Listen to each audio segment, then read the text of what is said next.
Bien, regresamos con Julio César Bazán, presidente de la Central Unitaria de Trabajadores del Perú, y con Javier Dávila, gerente de Estudios Económicos y Sociales de la Sociedad Nacional de Industrias. Don Julio César, nos quedamos en la formalización y los contratos cuando la demanda de la empresa es cíclica. ¿Cómo hace una empresa que tiene una demanda cíclica para ajustar la cantidad de sus trabajadores? Los contratos deben ser de la modalidad de acuerdo a la naturaleza de la necesidad. Obviamente, en esos casos, la contratación temporal es correcta. Lo que no es correcto es la desnaturalización de esto. Hay puestos de naturaleza permanente que son ocupados por trabajadores de naturaleza temporal. Correcto. Eso no está correcto. Pero la ley, antes de que se introduzca la ley que permitía los servicios, no permitía la contratación temporal. Mire, siempre la contratación temporal ha existido, siempre también el periodo de prueba ha existido. Eso es, con estas nuevas normas que dio Fujimori, lo que se hizo es expandir de manera generalizada y promoviendo en realidad el incumplimiento de las cosas, porque yo siempre digo que hay buenos empresarios y hay malos empresarios. Y los malos empresarios están usando esas normas para desnaturalizándolas. Entonces, en el régimen de agroexportación o de exportaciones no tradicionales, no puede haber gente que está trabajando 25 años con contratos de 1 mes, 2 meses, 3 meses permanentemente. Claro, eso sin duda va en contra de la naturaleza. En las empresas que reparan las líneas telefónicas, ITT, Cobra, etcétera, de Telefónica, también. ¿Cómo puede ser ese trabajo temporal si es de manera permanente?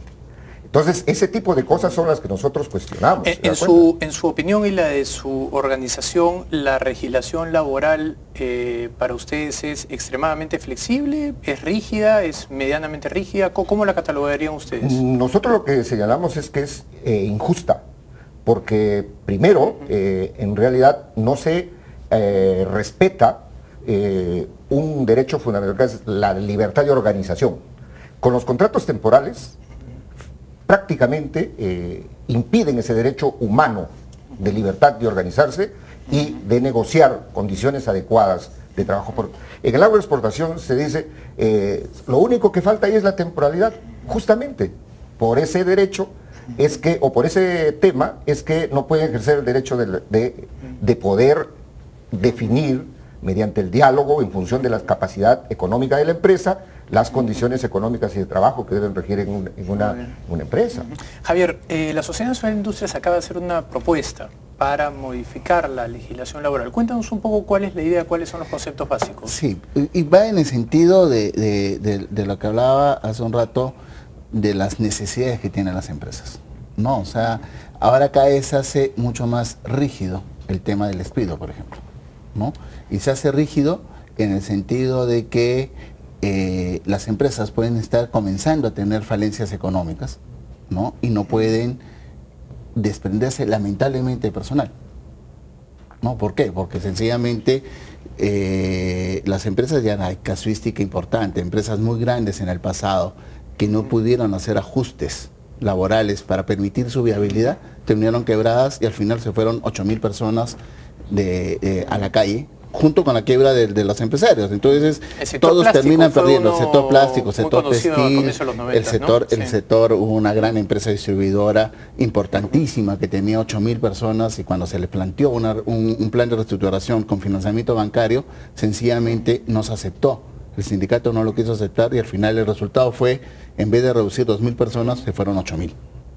Entonces, ahí hay que mirar las cosas en el contexto que se tiene que hacer y generar causas mucho más objetivas. Tampoco permitamos el abuso. Estoy de acuerdo con Julio César que hay empresas o empresarios, así como trabajadores, que les gusta sacar la vuelta y hacer las cosas indebidas. A esos hay que sancionarlos y hay que darle todo el peso a la ley para que cumplan las cosas como debe ser. Entonces, tenemos que mirar el contexto en el cual estamos viviendo, tenemos que buscar, obviamente, el diálogo para encontrar soluciones, para hacer viable las empresas, porque el día que desaparezcan las empresas, los que pierden somos todos, ¿no? Y la dinámica económica que hemos venido teniendo la vamos a ir perdiendo. Entonces tenemos que mirar sin cerrar las cosas y encontrar soluciones a los problemas que se presentan en las empresas. Don Julio César, la experiencia que vivió el Perú a comienzos de los 90, que todos recordamos, hubieron muchos sectores enteros que quebraron justamente porque no pudieron ajustarse a la competitividad internacional.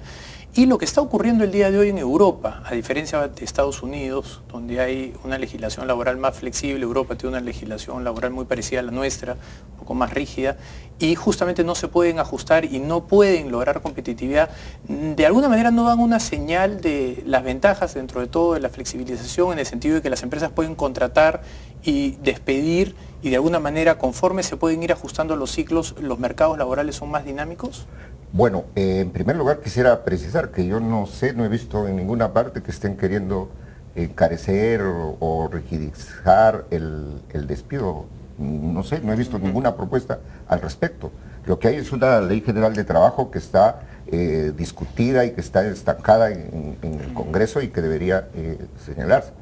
Respecto al tema de la flexibilidad y de los cambios que hay, obviamente que hay que estar justamente en esa perspectiva. Y ahora incluso la situación es más clamorosa.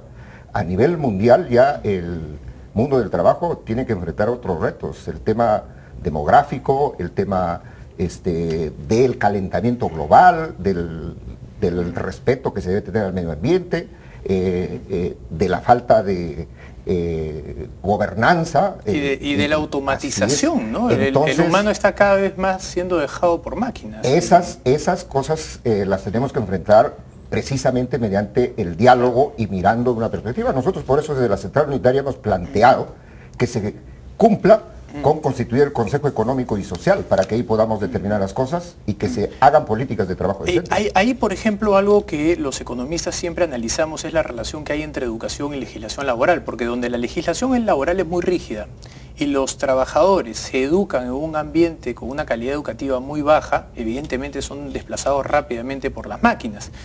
Ustedes que están en el entorno sindical, ¿no hay ninguna posibilidad que hablen con el SUTEP para ver de qué manera podemos mejorar la calidad educativa? Son 250.000 maestros, que algo podrán hacer si es que se deciden, ¿no? Bueno, en el terreno de la educación hay varios ámbitos, ¿no? El tema de la educación formal, ciertamente creo que tiene que profundizarse y llevarse a cabo una reforma laboral, una reforma educativa para que la escuela pública, la educación pública, sea eficiente, sea de calidad, pero también en el mundo de la formación profesional, de la educación para el trabajo, es donde también tiene que haber una política activa. Y en el Ministerio de Trabajo, por ejemplo, eso está onegenizado y no hay presupuesto. El Ministerio de Trabajo debería encargarse de estas políticas de empleo, de la capacitación, la formación profesional, cosa que hoy por hoy, por eso nosotros demandamos mayor presupuesto para el Ministerio de Trabajo y un fortalecimiento de la autoridad de trabajo. Javier, una última opinión. Sí, no, yo redondeo con esto último que has preguntado. La empleabilidad es la clave justamente para uno pueda surgir y se desarrollar y creciendo en generación de empleo, ¿no? O sea, ya la capacidad que uno debe tener es de adecuarse rápidamente a los cambios que se vienen en todas las organizaciones. Entonces ese es un desafío que tenemos, que va más allá de una simple legislación, va de una realmente política de Estado de generación de un proceso educativo para el trabajo acorde a los tiempos, ¿no? Sin ninguna duda, le harían un gran favor al Perú si pudieran hablar con ellos, porque parece que nadie más puede. Yo creo que si se instalara el Consejo Económico y Social, podríamos definir políticas mucho más importantes en conjunto, los empresarios y los trabajadores. Muy bien. Les agradezco a ambos por su presencia, por esta conversación muy interesante. Gracias. Bien, vamos nosotros a una pausa final y regresamos. Scotiabank.